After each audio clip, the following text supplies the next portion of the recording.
16 మంది.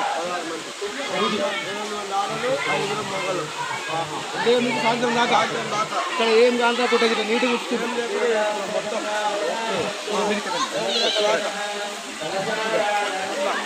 మొత్తం మీద మన గుడి సౌకర్యాలు కూడా మంచిగా కనిపిస్తుంది.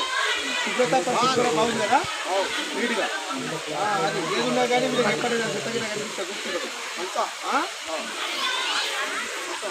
అంతే నీట్గా ఉన్నాయి. నీ వాటర్ కూడా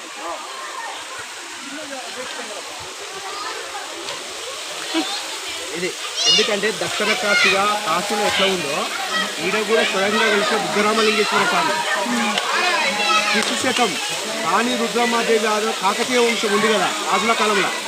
ఆ రాజుల కాలంలోనే నిర్మించిందనమాట ఈ గుమ్మలు మొత్తం. ఇక్కడ ఆరుల గ్రామం శివాలయం కూడా ఉంది. ఆ శివాలయం పెద్ద శివాలయం ఈ ప్రపంచంలో లేదనమాట. అప్పుడు శివాలయం మీరు చూడలేదు ఒకసారి వచ్చి.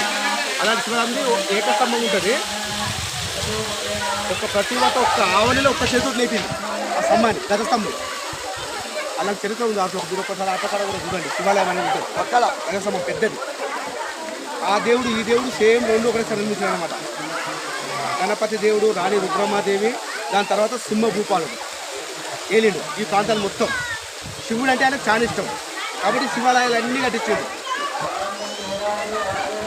భక్తుల పుష్పాలు కూడా సౌకర్యాలు కలగకుండా ఈ 89 నెంబర్ ఉన్నారు. అక్కడ రక్షణ శాఖ, భూమి శాఖ ఉంది. మీకు ఏమైనా జ్వరాలు వచ్చినా కానీ హెల్త్ క్యాంప్ ఉంది ఇక్కడ.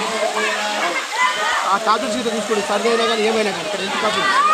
డాక్టర్లు కూడా ఉన్నారు, 2 డాక్టర్లు కూడా ఉన్నారు. అది వినియోగించుకోవాల్సిందిగా ప్రజలకు కోరుతున్నాను. ఇటు ప్రజాదళం, దామర భూపాల్, సదాం సేవ.